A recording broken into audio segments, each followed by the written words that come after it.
آج ہم آپ کو ایک ایسے شخص کی کہانی سنا رہے ہیں جس نے اپنے کریئر کا آغاز بطور ایک اسمگلر کیا، لیکن پھر وہ سونے کا ایک کامیاب تاجر بن گیا، اور پھر ایک وقت وہ بھی آیا جب اس کا نام پاکستان کے جوہری پروگرام سے بھی جوڑ دیا گیا۔ اس کہانی کا آغاز اپریل سن 1958 میں کراچی سے لاہور جانے والے ایک مسافر کو کراچی ایئرپورٹ پر روکے جانے سے ہوتا ہے۔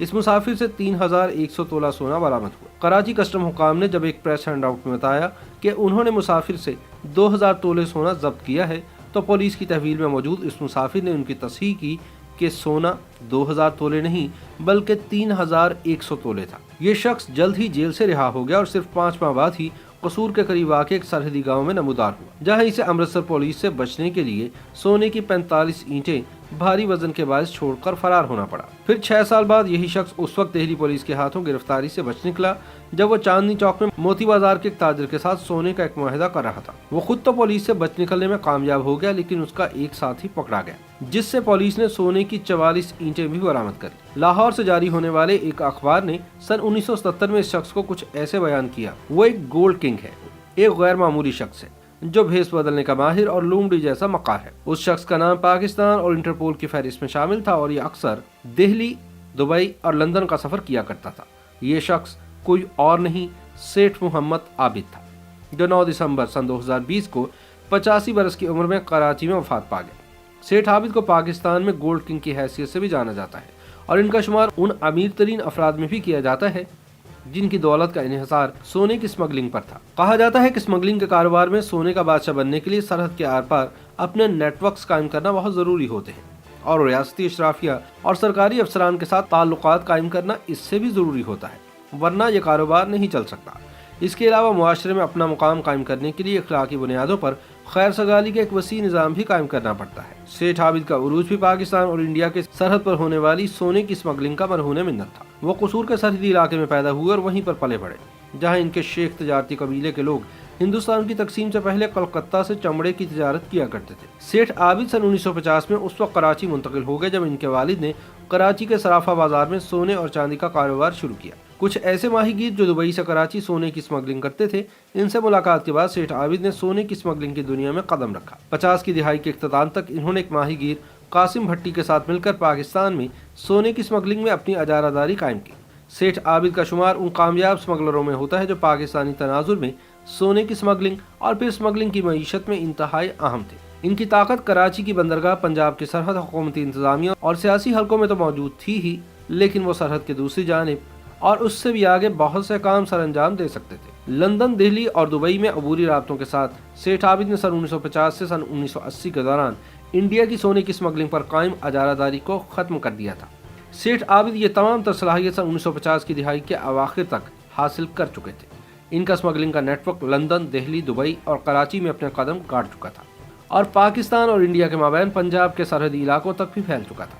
ابتدائی طور پر یہ نیٹ ورک ان کے قریبی رشتہ داروں پر ہی مشتمل تھا۔ ان کے بھائی حاجی اشرف، جو بہت فراوانی سے عربی زبان بول سکتے تھے، دبئی میں مقیم تھے، جبکہ ان کے داماد غلام سرور اکثر و بیشتر دہلی جایا کرتے تھے اور سونے کے بڑے بھارتی اسمگلر ہربنس لال سے ملاقاتیں کرتے تھے۔ سیٹھ عابد کا نام پہلی بار انڈین پریس میں اس وقت سامنے آیا جب سن 1963 میں ٹائمز آف انڈیا نے خبر دی کہ پاکستان کے گولڈ کنگ کے انڈیا میں روابط ہیں، جبکہ ان کے بہنوئی کو دہلی میں سونے کی 44 اینٹوں کے ساتھ گرفتار کیا گیا۔ برٹش ایئر ویز میں کام کرنے والے چارلس میلونی کو سیٹھ عابد کا برطانیہ میں سہولت کار قرار دیا گیا۔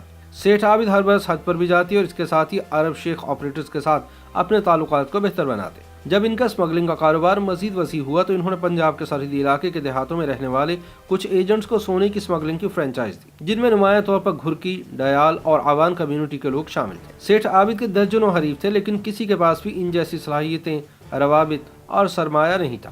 ان کے بہت سے حریفوں کے برعکس سیٹھ پر ان کے طویل کریئر کے دوران کبھی بھی فرد جرم عائد نہیں کی گئی، حالانکہ ان کے خلاف متعدد FIR درج کی گئی۔ سن 1950 اور 60 کی دہائیوں میں دنیا بھر میں سیٹھ عابد کی اسمگلنگ کی تجارت نے فروغ پایا، جس میں کبھی کبھی انہیں ریاست کی سرپرستی بھی حاصل ہوتی ہے، اور لاہور، کراچی، دبئی اور لندن میں سرمایہ کاری اور اثاثوں کی بدولت انہیں پاکستان کے سب سے زیادہ دولت مند لوگوں میں شمار کیا گیا۔ سن 1970 کی دہائی میں سیٹھ عابد کی اسمگلنگ کی وسیع کارروائیوں کو ذوالفقار علی بھٹو کی حکومت کے دوران کچھ رکاوٹوں کا سامنا بھی رہا اور ان کے کچھ اثاثوں پر قبضہ کر لیا گیا۔ پھر سن 1974 میں کچھ ایسا ہوا جو کسی نے کبھی نہ سوچا تھا۔ لاہور شہر میں سیٹھ عابد کی رہائش گاہ پر پولیس کے ایک بڑے چھاپے میں پاکستانی کرنسی، جس کی مالیت تقریباً 12.5 بلین تھی، برآمد کی گئی۔ اس کے ساتھ ساتھ 40 لاکھ مالیت کا سونا۔ 20 लाख मालियत की स्विस घड़ियां भी कब्जे में ली गई। इस छापे में लाहौर पुलिस ने 3 गाड़ियां और दर्जन भर घोड़ों को भी अपनी तहवील में लिया, जिन्हें वाहगा सरहद के आर पार गैर कानूनी सामान की नकलो हमल के लिए इस्तेमाल किया जाता था। अखबारात ने इस खबर की शह सुर्खी कुछ इस तरह लगाई, पाकिस्तान की तारीख का स्मगलिंग का सबसे बड़ा केस और पाकिस्तान के गुट के सेठ आबिद पर आलमी सतह पर स्मगलिंग कार्रवाइयों में मुलविस होने का इल्जाम लगाया गया। तब के वज़ीर आज़म जुल्फ़िकार अली भुट्टो ने सेठ आबिद इंटरनेशनल स्मगलिंग केस के लिए खुसूसी ट्राइब्यूनल कायम किया, जिसने दर्जनों गवाहान के बयान रिकॉर्ड किए, जबकि दूसरी तरफ तलबी वारंट के बावजूद सेठ आबिद ट्राइब्यूनल के सामने पेश न हुए। यूं सेठ आबिद की अदम गिरफ्तारी का मामला न सिर्फ पाकिस्तानियों की रोजमर्रा की गुफ्तगू का हिस्सा बन गया, बल्कि भुट्टो हुकूमत के लिए रियासती रुट का भी एक टेस्ट केस बन गया।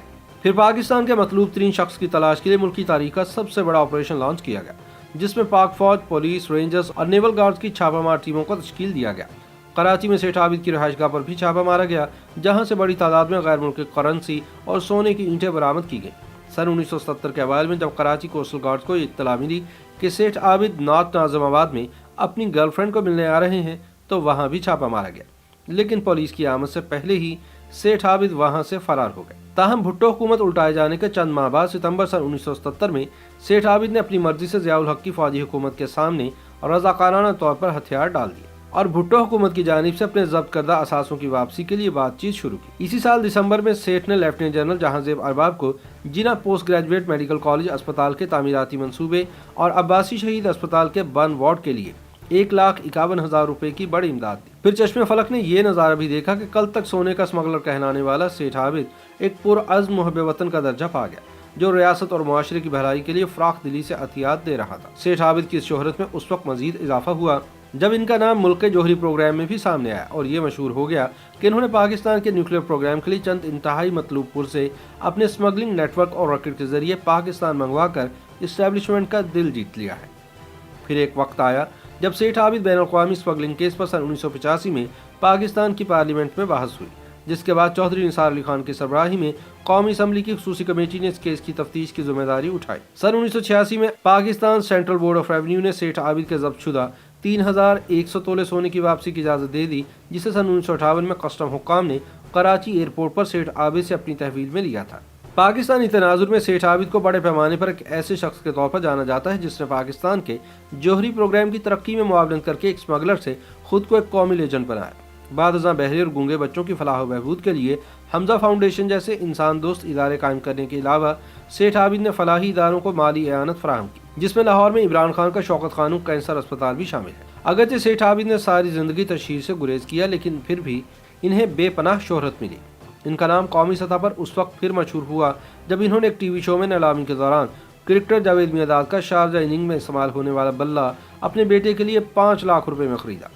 बाद की ज़िंदगी में सेठ आबिद के हवाले से अखबारों की सुर्खियाँ इनकी मुजरिमाना कार्रवाइयों की वजह से नहीं बनी, बल्कि लाहौर में इनके जवां साल बेटे के कत्ल की वजह से बनी। याद रहे कि इनकी ज़ेर मलकियत एयरलाइन हाउसिंग सोसाइटी में ज़मीन के तनाज़े पर इनके बेटे सेठ हाफिज़ अय्याज अहमद को कत्ल कर दिया गया था, जिसके बाद सेठ आबिद मुकम्मल तौर पर गोशा गुमनामी में चले गए। सन 1990 की दिहाई तक वो लाहौर के मुख्तलिफ मुकामात पर वसी प्रॉपर्टी रखने की वजह से शहर के सबसे ज्यादा वसाइल रखने वाले प्रॉपर्टी डेवलपर बनकर उभरे। वो कराची में भी कई जायदादों के मालिक थे और पैनामा लीक्स में नाम आने के बाद इन्होंने अपने असासे ब्रिटिश वर्जन आइलैंड में मुंतकिल कर दिए थे।